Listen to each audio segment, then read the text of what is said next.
तो मैं आप सबसे भी विनती कर रहा हूं, ये जो कथा है यह गोविंद से मिलाने का साधन है। मैंने कहा था आपसे, यत् फलम नास्ते तपसा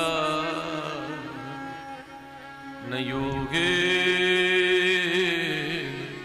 समाधिना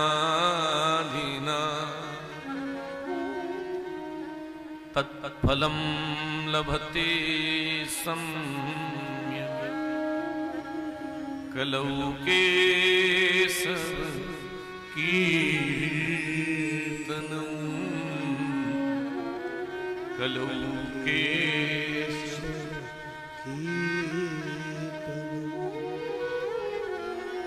कलिकाल में 3 काम जरूर करो, फिर और कुछ करने की आवश्यकता नहीं पड़ेगी। और 3 काम क्या है?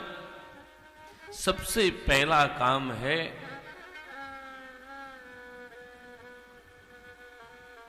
जो भगवान के लाडले हों, भगवान के प्रेमी हों, उनकी संगत करो। जिनका भगवान से प्रेम हुआ हो उनसे प्रेम रखो, उनके पास जाकर बैठो। कई बार बड़ा विचित्र लगेगा आपको, आप कहेंगे कि हम अमुक महात्मा जी के पास जाते हैं, पर वो कई लोग कहते हैं महाराज हम तो गए बैठे, उन्होंने रेस्पॉन्स ही नहीं दिया। क्या बोलते हैं? उन्होंने रेस्पॉन्स नहीं दिया। मेरी एक विनती है, रेस्पॉन्स तुम्हें चाहिए ऐसा सोच के क्यों जाते हो? समर्पण के बाद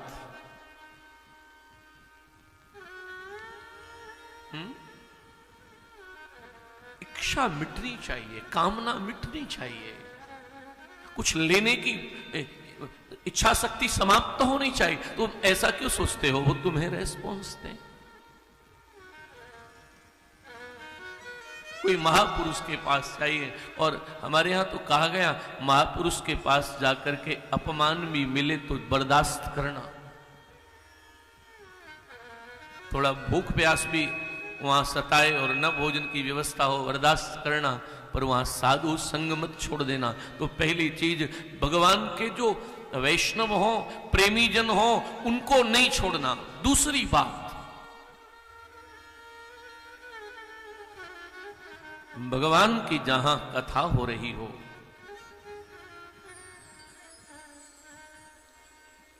कथा जरूर सुनना है। पूज्य डोंगरे जी महाराज कहते थे, कथा पाप करने से बचाती है। कथा पाप करने से बचाती है। पाप में सहज प्रवृत्ति होती है तमोगुणी जीव की, लेकिन वो कथा सुनता है, थोड़ा बचाती है।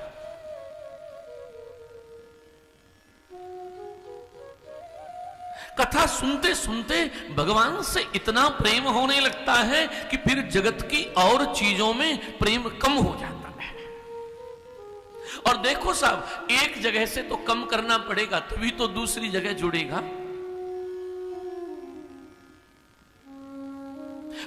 पानी की मध्य धारा में 2 नौकाएं हो और एक नौका से दूसरी पर जाना चाहो, ईमानदारी से बताना, एक पर से पांव हटाओगे तभी तो दूसरी पर चढ़ोगे। ये संसार की जो नौका है, ये जो परिवार की नौका है, ये जो गृहस्थाश्रम की नौका है, ये रुपया पैसा धन दौलत दुकान मकान सामान बिजनेस व्यापार की जो नौका है, उस पर से एक बार उठोगे तभी तो गोविंद के चरणों की नौका में बैठोगे। एक बार प्रयास हो।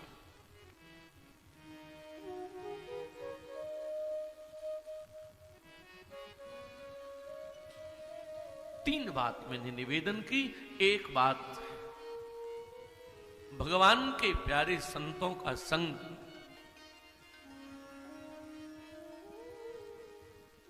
और ये संग आपको मिला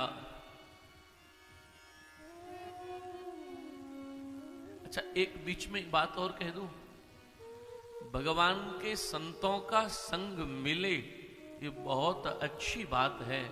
अगर 1% ये सुलभ ना हो तो एक बात याद करना, क्या? संत का संग न मिले तो कोई बात नहीं, पर किसी दुष्ट का संग मत कर बैठना। हा? नरक से बढ़कर कली पावन अवतार गोस्वामी तुलसीदास जी ने नरक से बढ़ के बताया है दुष्ट संग। बरभल बास नरक करता था, दुष्ट संग जन दे विधाता, दुष्ट संग जन दे। तो ये प्रयास करना कि संग कैसा हो। एक वैष्णव जन का संग, दूसरा भगवान की कथा, और तीसरा एक काम और है, क्या?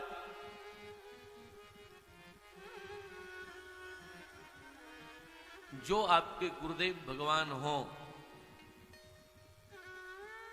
जिनसे भी आपने कंठी तिलक मंत्र जो लिया हो, जो आपके गुरुदेव भगवान हो, उनके दिए हुए मंत्र का खूब जाप करना। और अगर ऐसा लगता हो हमारे तो कोई गुरुजी नहीं, हम तो खुद ही गुरुजी, कई लोग तो खुद गुरुजी होते हैं, इतने गुरु हैं कई लोग, उनसे मेरी प्रार्थना है, कोई बात नहीं, गुरु नहीं तो कोई बात नहीं। वैसे तो कहते हैं कि जिसका कोई गुरु नहीं उसका जीवन शुरू नहीं है, जीवन ही की शुरुआत यहां से होती है। पर फिर भी अगर लगता हो ऐसा, कोई बात नहीं, उसके लिए एक उपाय है, क्या? जिस नाम में निष्ठा हो, भगवान के जिस नाम में तुम्हारी निष्ठा हो उसका बहुत। तो तीसरी बात, नाम का आश्रय है, नाम का बहुत आश्रय हो। अभी वृंदावन आए हो, इंदौर से चल के आए हैं, कोटा से आए हैं, गुना से भी आए हैं, और आज कोई उदयपुर से भी मिलने मुझे आए। तो आप सबसे एक विनती, वृंदावन आए हो तो एक काम जरूर कर लेना, शौक शौक में माला ले लेना और झोली ले लेना। आप कहेंगे उससे क्या फायदा होगा? अरे हाथ में रखो माला झोली, बात बन जाएगी। हमारे एक महात्मा जी कहते थे, अगर हाथ में माला होगी तो भूल चूक में 10, 20, 25 माला दिन में हो ही जाएंगी। अभी भी कुछ डाउट हो तो दूसरा बात और है, क्या? अरे भैया, जिस समय आपके हाथ में माला हो, भगवान न करे उसी समय यमराज लेने आ रहा हो, तो यमराज के लेने का समय आए और आपके हाथ में माला हो, तो मैं व्यासपीठ से गारंटी लेता हूं, यमराज माला देख करके ठिठक जाएगा, आगे नहीं बढ़ेगा, कहेगा ये भगवान का भक्त है।